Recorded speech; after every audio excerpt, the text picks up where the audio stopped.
How are you all? Yes, today, as we have told all of you, और जो बहुत समय से आप इंतज़ार कर रहे हैं, 10वीं का रिजल्ट आ गया है और आज हमारे साथ बहुत ही महत्वपूर्ण व्यक्ति, पूरे प्रदेश के लिए जो महत्वपूर्ण व्यक्ति है, हमारे प्रदेश के बहुत ही प्रसिद्ध एकेडमिशियन और एक्सपीरियंस्ड एजुकेटर, साथ ही साथ एडिटर इन चीफ है कीर्ति कलश पत्रिका के, वो हमारे साथ में है। मैं उनका स्वागत करता हूँ। वेल सर, आज आप आए हैं, बहुत अच्छा लग रहा है। और हमारे जो साथी है वो जानते हैं कि उद्योग जगत में, साथी मेरा मतलब कि विद्यार्थी जिन्होंने अभी 10th पास किया हुआ है, और उनमें से बहुत सारे लोग जो है वो उद्योग जगत में जाना चाहते हैं और अपने आप को फेमस करना चाहते हैं। और ये इन सब चीज़ों की क्वारी कल ही अनिल नाम के एक विद्यार्थी ने रामपायली से मुझे फ़ोन किया और पूछा कि औद्योगिक संस्थानों में क्या भविष्य हो सकता है 10वीं क्लास के विद्यार्थियों का। तो उसके लिए मैंने इस YouTube channel power motivator Kamalkant Bitle में आज विशेष रूप से आमंत्रित किया है हमारे गेस्ट सर मिस्टर के विलुकर सर। वेल सर, आप कैसा महसूस कर रहे हैं 10th के इस रिजल्ट आ जाने के बाद? बहुत ही एक्साइटेड, क्योंकि बड़ी बेसब्री से इंतज़ार बच्चों को भी था, पेरेंट्स को भी था, कि पेरेंट्स के दिल में भी और हम सभी के दिल में एक उत्सुकता तो थी कि परिणाम किसी तरह आए तो सही, क्योंकि परीक्षाएं विलंबित हुई, बहुत सारी चीज़ें हुई, और फाइनली परीक्षा के परिणाम आ गए। अब परीक्षा के परिणाम आने के बाद एक बहुत ही विकट स्थिति तब आती है जब बच्चों के परिणाम उनके अपेक्षा के अनुरूप नहीं आते हैं। ये आप कोरोना से रिलेटेड कुछ कहना चाह रहे हैं सर? तो कोरोना से रिलेटेड यही है कि बच्चे वेट करते रहे, परीक्षा होगी, फिर फाइनली जो हमारे शिक्षा विभाग ने निर्णय लिया कि हम बच्चों को जनरल प्रमोशन दे देते हैं। जनरल प्रमोशन दिया और अब परिणाम आ चुके हैं। और परिणाम आ चुके हैं तो बहुत अच्छी बात है। जिन लोगों ने वाकई मेरिट लिस्ट में अपना नाम रखा है या मेरिट लिस्ट में आए हैं वो लोग, उनके लिए अवसरों की कोई कमी नहीं है, बेशक। लेकिन आज हम चर्चा करना चाहते हैं, फोकस करना चाहते हैं जो बच्चे 50% वाले हैं, 40% वाले हैं, 60% वाले हैं। जी। उनमें ज़रूर निराशा रहती है कि हम इतने कम परसेंटेज में कहाँ जाए। जी। पर सच बताएं कि उनको निराश होने की आवश्यकता नहीं है। अच्छा। अवसरों की प्रचुरता है उनके लिए भी, और वो ये ना समझे कि जिन लोगों ने 90% से ऊपर लाया, 80% से ऊपर लाया, वो उनसे कहीं कमतर हैं। जी। क्योंकि मनुष्य के पास बहुत सारी स्किल्स होती हैं। अच्छा। बहुत सारी योग्यताएं होती, बहुत सारी प्रतिभाएं होती हैं, और पढ़ाई अकेली प्रतिभा नहीं है। जी।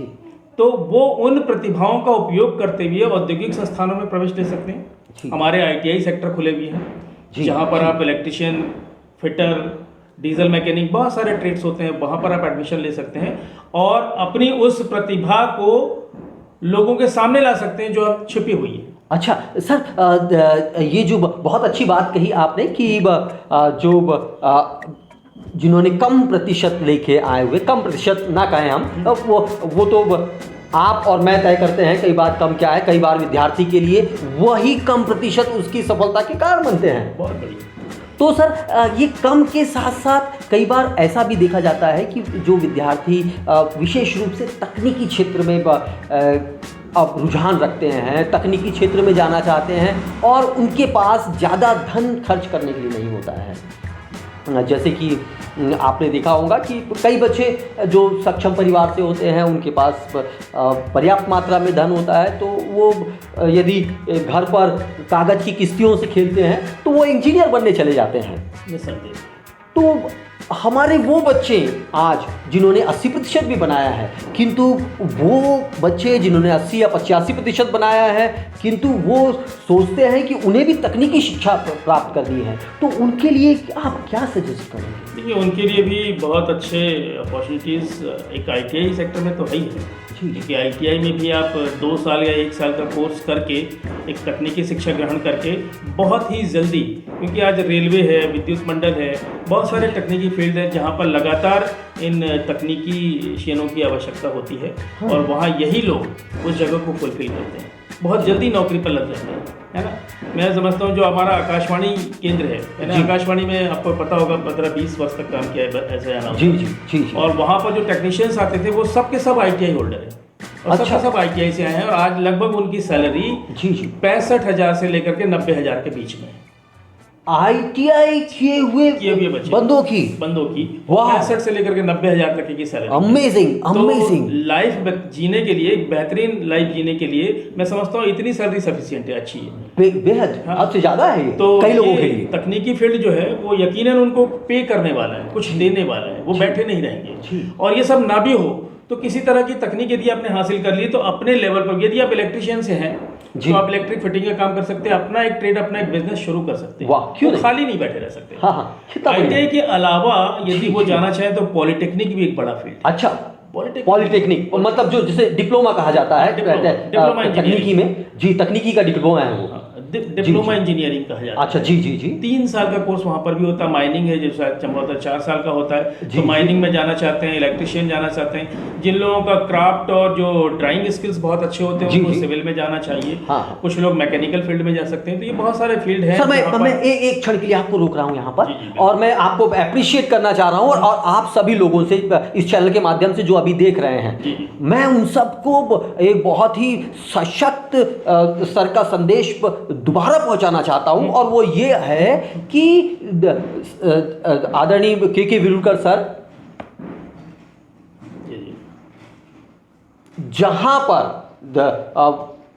पिछले कई सालों से सेवाएं दे रहे थे, वहां पर जो तकनीशियन थे जिन्होंने ITI की हुई थी, उनकी पेमेंट 65 से 90,000 रुपए तक थी, और मतलब कि वो अभी बढ़ रही है। जी सर, निस्संदेह अभी भी है। जी जी। और ये याद रखने वाली बात है, ऐसा माना जाता है सर कि ITI में हमारे जो ग्रामीण स्तर के बच्चे जो है वो चूँकि हमारे जो आर्थिकता का स्तर जो है हमारे ग्रामीण क्षेत्रों में जो हमारे भाई बहन हैं उनके बच्चे हैं, वो ज़्यादा पॉलिटेक्निक और ITI की तरफ प्रवृत्त होते हैं।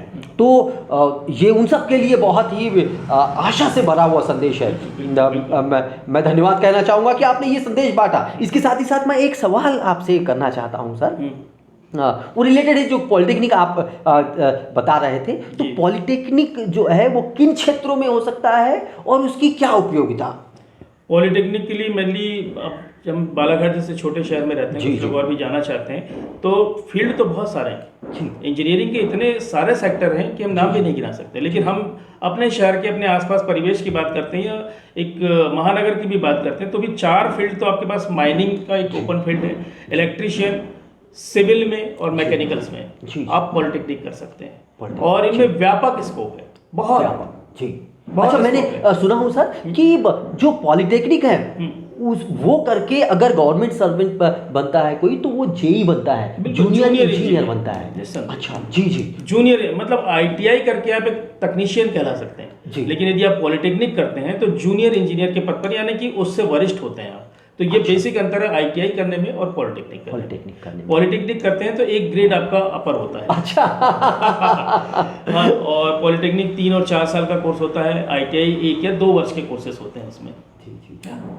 और एक और बात मैं शेयर करना चाहता हूँ कि आज बहुत ज़्यादा फीस नहीं है, क्योंकि कंपटीशन के दौर में लगभग हर जगह पॉलिटेक्निक कॉलेज खुलते चले जा रहे हैं। ITI तो पता नहीं इतनी सारी खुली जिसकी कोई हद नहीं है। तो कंपटीशन, ऐसा अर्थशास्त्र का नियम है कि जब बाजार में प्रतिस्पर्धा बढ़ती है तो ग्राहकों का फायदा होता है। अच्छा, हाँ हाँ।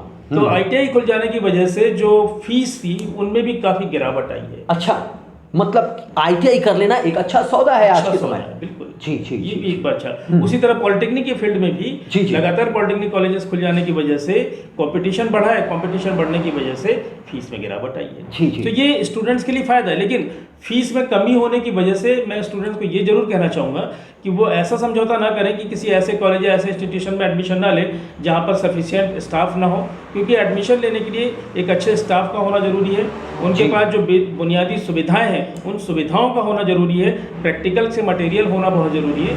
अदरवाइज आपका जो एजुकेशन है वो अधूरा रह जाएगा और आप अपने आप में कुछ कमतर महसूस करेंगे। तो संस्थानों में ये जरूर जानकारी ले लें कि वहाँ पर सफिशिएंट स्टाफ है कि नहीं, स्किलफुल स्टाफ है कि नहीं, प्रैक्टिकल की सारी व्यवस्थाएं हैं कि नहीं, इक्विपमेंट्स प्रॉपर हैं कि नहीं, क्योंकि ये बहुत ही ज़रूरी है। बहुत अच्छी बात कह दी सर कि जब छात्रों, विद्यार्थियों, आप चयन करें अपने संस्थान का, तो उस समय ये अवश्य ध्यान रखें कि उस संस्थान की क्या मार्केट वैल्यू है और वहाँ पे प्रॉपर स्टाफिंग है या नहीं है, उसके पास बुनियादी स्ट्रक्चर है या नहीं है। और अगर आप ये ध्यान रख लेते हैं तो आप बहुत आगे जाएंगे और जैसा कि हमारा टाइटल है, औद्योगिक जगत पर आप छा सकते हैं जी। हाँ, अच्छा, एक बात मैं आपसे आदरणीय के वीरकर सर ये कहना चाहता हूँ कि ये जो वीडियो है वो न केवल आपको और मुझको बालाघाट में देख रहा है, न केवल मध्य प्रदेश में देख रहा है, बल्कि ये पूरे देश के जो विद्यार्थी है, हाँ, even global, on global level, क्योंकि जो 10+2 है आज अधिकतम विश्व के देशों ने फॉलो कर लिया है। बिल्कुल। तो जो भी 10th पास करता है और खासतौर से जब औद्योगिक जगत की ओर बढ़ता है, ITI जो है वो एक बात विद्यार्थियों के साथ मैं यहाँ शेयर करना चाहता हूँ सर, कि ITI जो है उसका पूरा नाम जो है औद्योगिक प्रशिक्षण संस्थान है। अंग्रेजी में इसे इंडस्ट्रियल ट्रेनिंग इंस्टीट्यूट कहते हैं और ये कुशल श्रमिक तैयार करता है और जी कुशल तकनीशियन तैयार करते हैं। जी। और आज की तारीख में तकनीकी एजुकेशन को ग्रहण करना बच्चों के भविष्य के लिए बहुत ही ज़रूरी और लाभदायक है, क्योंकि प्लेन एजुकेशन लेकर के आपको और भी आगे संघर्ष करना होता है। यदि आप प्लेन 11 या 12 कर लेते हैं, हाँ, तो ऐसा माना जाता है कि वो सफिशिएंट एजुकेशन नहीं है। जी। उसके बाद आप में मन करेगा कि आप ग्रेजुएशन कर लेते हैं, ग्रेजुएशन के बाद पोस्ट ग्रेजुएशन कर लेते हैं, फिर PhD कर लेते हैं, फिर MPhil कर लेते हैं। बहुत सारी एक लगातार एक श्रृंखला लगी हुई है। जी। मगर तकनीकी एजुकेशन लेने के बाद आपको बहुत ढूंढना या सर्च करने की आवश्यकता नहीं होती है, लोग आपको ढूंढेंगे। हाँ, आपके लेवल की जॉब लगातार आती रहती है। हाँ, आप एयरफोर्स में बहुत सारी जॉब्स ओपन है जी, नेवी में बहुत सारी जॉब ओपन है, अच्छा, रेलवे में बहुत सारी जॉब्स हैं, MPB में बहुत सारी जॉब्स हैं। तो फील्ड तो इतने सारे हैं जिसकी कोई सीमा नहीं है। लेकिन अगर आप प्लेन वे में करते हैं, 11, 12 और कॉलेज करते हैं, तो जो सभी करते हैं, सभी करते हैं नॉर्मली, तो फिर आपको संघर्ष करना पड़ेगा। वहाँ पर ज़्यादा संघर्ष है। उसके बाद भी रास्ते खुले हैं। आप PSC कर सकते हैं, है ना, जो वैकेंसीज आती हैं उसकी प्रिपरेशन कर सकते हैं आप। तो वो सब प्रिपरेशन करने के बाद आपको जाना होता है। मगर यहाँ तकनीकी शिक्षा में ऐसा नहीं है। आपने स्किलफुल व्यक्ति हैं, उसने एक टेस्ट लिया और आप आगे बढ़ जाते हैं। अच्छा। तो ये रास्ते बनिस्बत उसके ज़्यादा सरल और ज़्यादा संभावनाओं से भरे हुए हैं।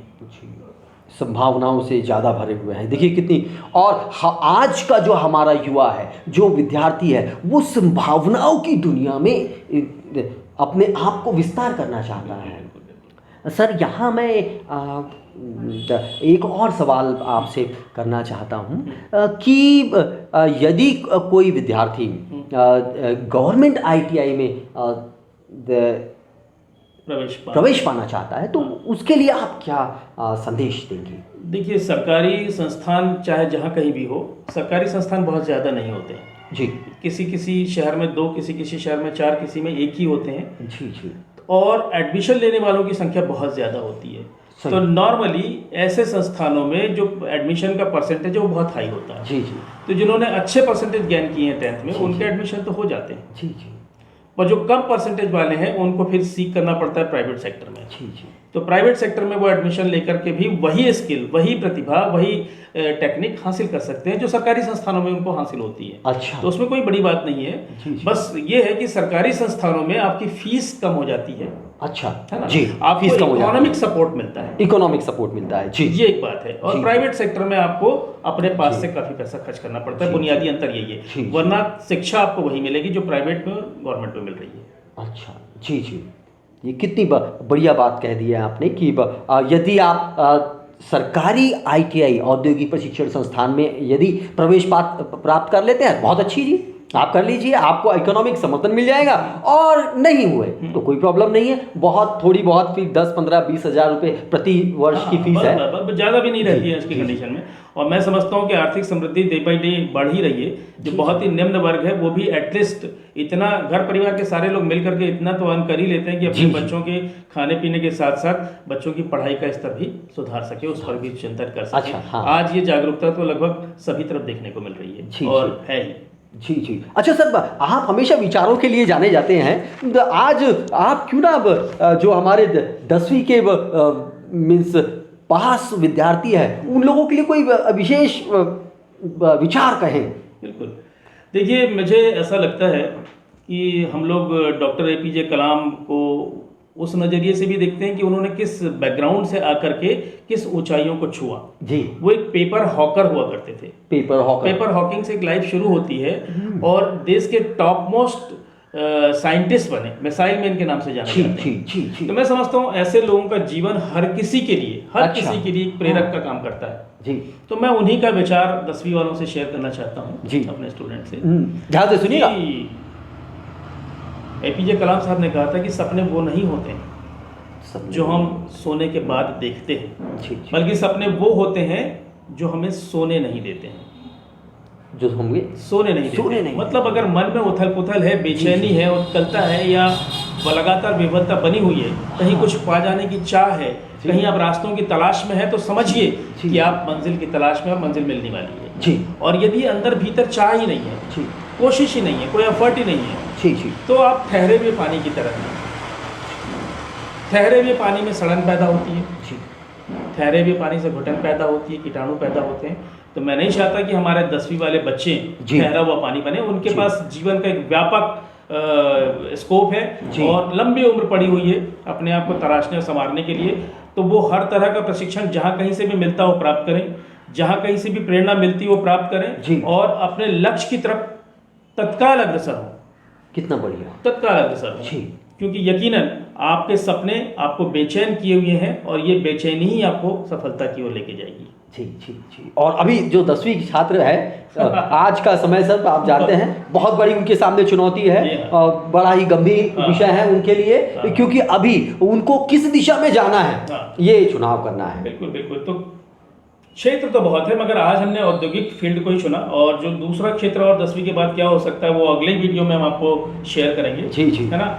और इस तरह के वीडियो हम लेकर के आते भी रहेंगे। यदि 10वीं के बाद प्रवेश में कोई समस्या आ रही है, किस तरह के परसेंटेज है, कोई जिज्ञासा है मन में, हाँ, तो आप मेरा नंबर भी नोट कर सकते हैं। जी सर बताएं। Number please. मेरा नंबर है 750 जी 750 लिख रहे हैं ना आप लोग? मैं लिख रहा हूँ 75091 60899।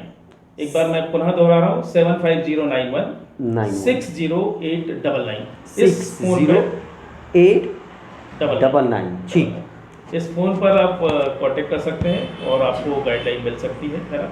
इसके अलावा आप हमारे बिटले सर हैं, ये भी इस फील्ड के महारथी हैं। इन्होंने भी मार्गदर्शन के क्षेत्र में बहुत लंबा अनुभव रखते हैं, मोटिवेशन के फील्ड में बहुत लंबा अनुभव रखते हैं, जैसे कि मैं जानता हूँ। मैं समझता हूँ यदि आप उनका नंबर भी रखें तो वो से भी आपको बहुत सारी गाइडलाइन मिल सकती है। तो आप अपना भी हाँ लिखिए आप लोग। 79 लिखा 7987 396 लिख लिया। 396130। इसके अलावा जो वो नंबर है वो हमारे डिस्क्रिप्शन में भी हम डाल देंगे ताकि आपको किसी तरह की कोई कठिनाई ना हो। बिल्कुल। यहाँ इससे पहले कि आप सर बहुत व्यस्त होते हैं, इस वजह से वे हमारे जो साथी है, हमारे एक कैमरा एक्सपर्ट जो है वो कह रहा है कि अभी जाइए, परंतु बस 2 मिनट लूँगा आपका अंतिम में और ख़त्म करूँगा। और वो ये है कि साथ विद्यार्थियों जीवन में काउंसलिंग का बहुत महत्व है। 10th के बाद आपको उसे प्राप्त करना ही चाहिए।